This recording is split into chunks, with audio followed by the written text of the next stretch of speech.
Teror hantu di rel kereta bagian kedua.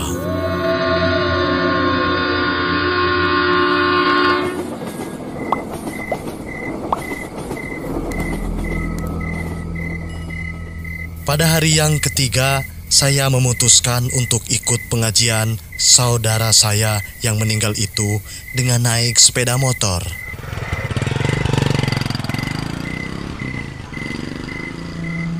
Memang agak muter kalau lewat di jalan desa. Karena saya pikir daripada saya harus melihat penampakan hantu wanita itu lagi.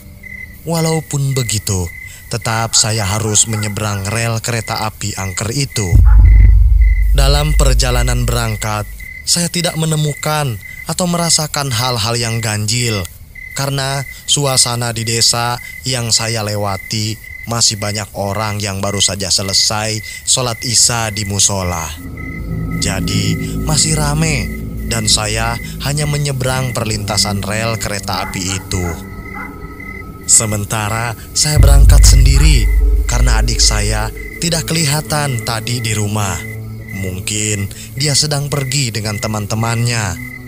Lalu kenapa saya ke sana sendirian? Tidak mengajak warga sekitar rumah saya karena tempat saudara saya itu sudah berbeda desa. Setelah selesai pengajian, jam 9 pun saya langsung pamit untuk pulang. Tanpa pikir panjang, saya pun langsung lewat jalan desa buat menghindar dari penampakan hantu wanita yang suka menampakkan wujud di rel kereta api tersebut. Akan tetapi, untuk jalan pulang, saya harus tetap melewati bawah kolong rel kereta api itu, yang kurang lebih jauhnya 200 meteran dari rumah saudara saya. Baru saja saya menjalankan sepeda motor dan belum begitu jauh, saya merasakan ban belakang sepeda motor saya gembes. Hal apes terjadi lagi pada malam itu. Dengan begitu, saya memutuskan untuk kembali ke rumah saudara saya.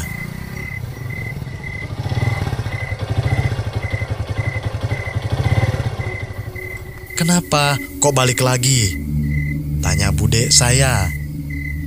"Ini ban sepeda motor saya bocor, bude," jawab saya sambil menuntun sepeda motor tersebut. "Tinggal saja sepeda motornya dulu di sini. Biar nanti ditambal besok hari sama om kamu," bude saya menyarankan seperti itu. Dengan pasrah, saya pun terpaksa menitipkan sepeda motor itu di rumah bude saya. Lalu, saya pun terpaksa ngomong kepada bude saya kalau malam ini saya minta dianterin untuk pulang. Sebagai alasan, kalau jalan kaki sendiri saya capek sekali karena tadi siang banyak kegiatan saat kuliah. Hasilnya saya pun diminta menunggu sampai jam 10 untuk minta diantar sama si om saya.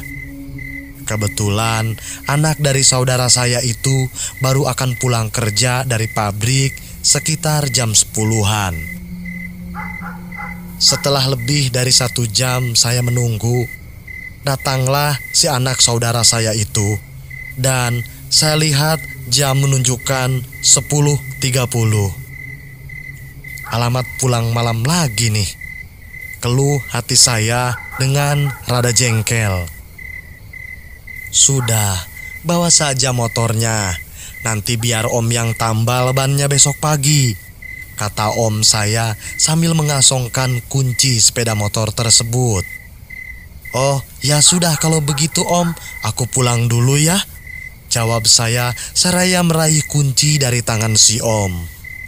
Singkatnya, dalam perjalanan pulang, saya pasti melewati jalan kecil di bawah kolong rel kereta api terlebih dahulu untuk dapat menuju jalan perkampungan, di mana jalan sepanjang 200 meter itu hanya diterangi 3 lampu bolham, itu pun terdapat pada rumah-rumah warga sekitar.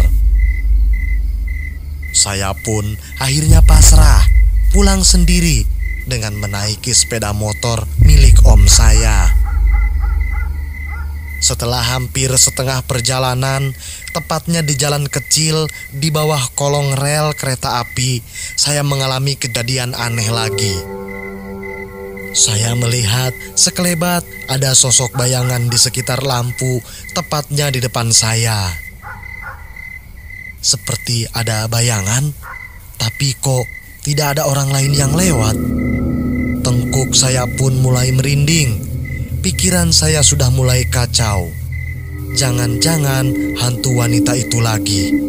Namun saya berusaha untuk menguatkan mental supaya saya tidak merasa ketakutan. Sayang sekali, saya tidak bisa menggeber gas sepeda motor yang saya bawa. Karena jalanannya bukanlah aspal, tapi berbatu licin dan becek akibat sisa hujan kemarin.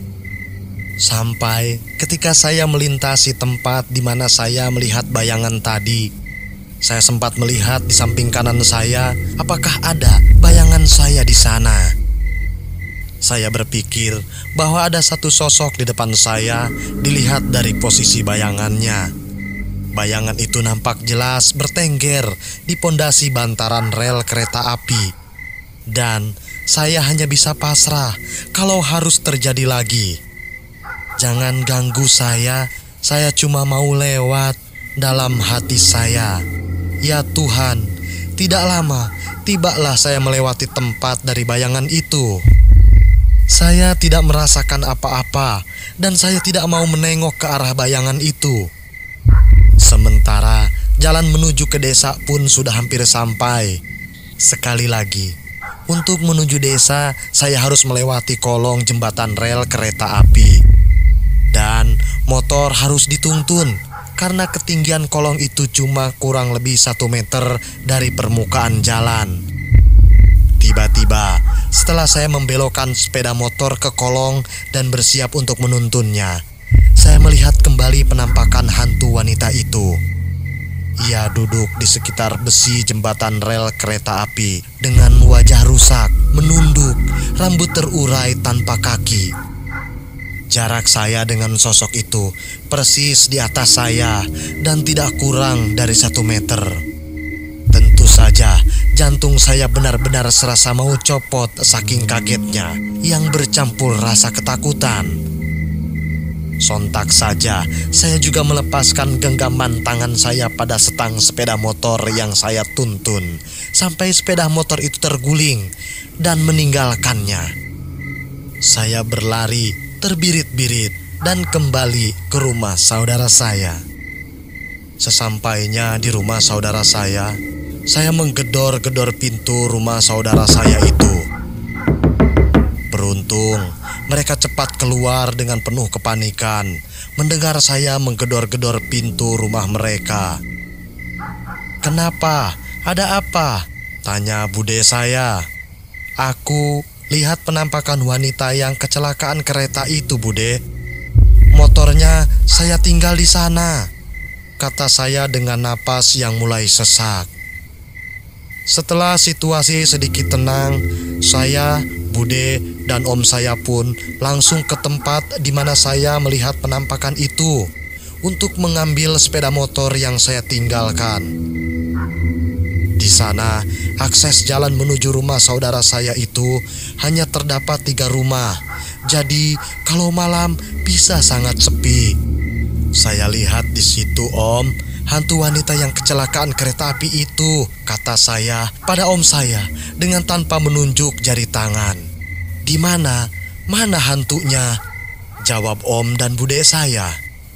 Mereka berdua mungkin tidak melihat kalau masih ada sesuatu yang lain di tempat itu. Sebenarnya malam itu saya ingin sekali memutuskan untuk pulang saja. Akan tetapi bude dan om saya membujuk agar malam itu saya menginap saja di rumah mereka. Saya pun tidak bisa menolak. Lagi pula mau pulang pun saya masih ketakutan dan masih kelihatan jelas bagaimana sosok hantu wanita itu. Setelah sampai di rumah saudara saya pun langsung bersiap untuk tidur.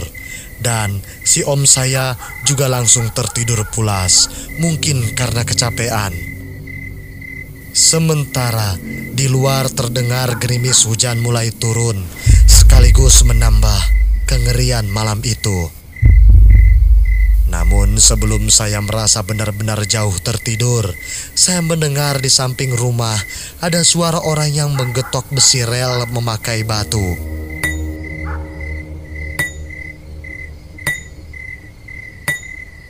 Tetapi saya tidak peduli karena saya tidur bersama om saya di ruang tengah. Kalau hantu wanita itu masuk dan memperlihatkan wujudnya, saya tinggal bangunin om saya saja. Perlahan, saya membetulkan kain selimut yang saya pakai, sambil tetap memperhatikan suara itu yang makin lama bukan makin berhenti, tapi makin sering terdengar. Ditambah suara seperti seseorang yang menyeret sesuatu. Dalam pikir, tidak mungkin ada orang malam-malam begini iseng menggetok-getok besi rel kereta api. Apalagi di luar cuaca sedang gerimis. Mungkin saja hantu wanita itu yang ngesot tanpa kaki di batu-batu samping rel. Hanya itu yang ada dalam pikiran saya. Dan tidak lama kemudian, saya pun mendengar suara persis seperti kemarin saya bersama adik saya. Suara wanita yang merintih kesakitan. Malam itu saya benar-benar tidak bisa tidur karena masih keingetan dengan kejadian tadi. Suara-suara aneh yang terdengar seperti suara minta tolong hingga suara kereta api yang terdengar bising di telinga saya. Ditambah lagi, saya harus tidur di rumah saudara saya yang meninggal dan belum ada 7 hari. Sampai sayup-sayup saya mendengar dari kejauhan, suara azan subuh mulai terdengar, barulah saya bisa tidur. Singkat cerita, sejak kejadian itu, di malam keempat sampai malam ketujuh, saya tidak pernah lagi datang untuk mengikuti pengajian karena saya merasa kapok. Dan sejak saat itu juga, saya tidak pernah lagi melihat penampakan hantu wanita korban kecelakaan itu. Namun, setelah dari cerita saya tentang melihat penampakan hantu wanita korban kecelakaan kereta api itu, saya mendengar kabar bahwa tetangga saya, tukang jualan bakso keliling, juga pernah mengalami kejadian yang sama dengan yang saya alami, melihat penampakan hantu wanita korban kecelakaan kereta api. Dan saking gegernya cerita wanita itu, sampailah berita tersebut kepada keluarga wanita itu. Kejadian seram yang saya alami ternyata dialami juga oleh Pak Komar. Pak Komar adalah penjual bakso keliling. Dia adalah teman akrab bapak saya. Mungkin usianya pun seumuran dengan bapak saya. Pak Komar seringkali mangkal di depan rumah. Bahkan setiap malam Pak Komar mampir untuk sekedar ngobrol beberapa saat bersama bapak saya. Mungkin juga sambil menunggu pelanggan datang. Kejadian waktu itulah yang membuat Pak Komar tidak berani lagi lewat ke situ malam-malam. Saya dengar ceritanya kalau Pak Komar itu sempat dihantui penampakan hantu wanita korban kecelakaan kereta api. Pada suatu malam, ketika Pak Komar dalam perjalanan pulang berjualan, ia melewati jalan dekat rel kereta api itu. Sebenarnya, ia tahu berita kecelakaan wanita yang tertabrak kereta api itu. Akan tetapi ia belum tahu kalau lewat jalan situ suka ada penampakan hantunya wanita yang jadi korban kecelakaan kereta yang berwajah rusak dan tanpa kaki. Kalaupun iya, Pak Komar juga tidak akan memperdulikannya karena biar bagaimanapun itu sudah menjadi resiko pedagang bakso keliling malam-malam. Jadi malam itu, ketika ia hendak menyeberangi rel kereta api, seperti biasa, tengok kanan, tengok kiri untuk memastikan aman dari kereta lewat. Begitu menyeberang, dan persis di tengah rel kereta api, Mar, ia mendengar ada suara seseorang yang memanggilnya. Dan benar saja, Di samping sebelah kanannya terlihat dari kejauhan seseorang itu yang mungkin memanggilnya. Setelah lewat rel yang ia seberangi, Pak Komar berhenti dan menunggu karena ia pikir seseorang itulah yang memanggil untuk membeli dagangannya. Beberapa saat Pak Komar masih diam menunggu, sehingga sampai beberapa lama kemudian ternyata seseorang itu pun diam di pinggiran rel yang jaraknya itu sekitar 10 atau sampai 15 meter dengan jarak Pak Komar. Mar. Suara itu terdengar lagi dari arah sosok wanita yang berdiri di tengah rel tersebut. Sampai beberapa menit, rasa penasaran pun timbul pada Pak Komar. Karena sudah dipenuhi rasa penasaran, akhirnya Pak Komar berniat menghampiri seseorang itu yang diperkirakan seseorang itulah yang memanggilnya. Namun ketika Pak Komar menghampiri, seseorang wanita itu malah mundur menjauh, lalu berhenti tepat di jembatan kecil dekat pohon pisang, yang menjadi tempat di mana saya pernah melihat penampakan hantu wanita berwajah rusak itu. Karena masih penasaran, Pak Komar terus mendekati tempat wanita itu berdiri. Ia tidak mempunyai pikiran yang bukan-bukan. Justru yang ada dalam pikiran Pak Komar saat itu, seorang temannya lah memanggil dirinya. Akan tetapi, setelah dekat dengan tempat wanita itu berdiri, Pak Komar pun tersentak. Begitu ia melihat sosok yang ada di depannya, seorang wanita bermuka rusak. Rambutnya terurai acak-acakan dengan kaki buntung. Menyadari bahwa itu pasti bukanlah manusia, Pak Komar pun berlari ketakutan. Santernya soal cerita penampakan hantu wanita itu sampai juga pada pihak keluarganya. Korban juga diduga bunuh diri lantaran korban bertempat tinggal cukup jauh dari rel kereta api. Bahkan ketika korban ditemukan saat itu baru jam 6 pagi. Sampai suatu waktu keluarga korban menggelar tahlil di sekitar tempat di mana ketika korban tertabrak kereta api. Sejak saat itu, teror hantu wanita tersebut tidak pernah lagi menampakkan diri. Namun beberapa bulan kemudian, terjadi lagi kecelakaan orang tertabrak kereta di tempat yang sama. Demikian Sobat ID, cerita horor kita kali ini. Nantikan cerita-cerita horor selanjutnya.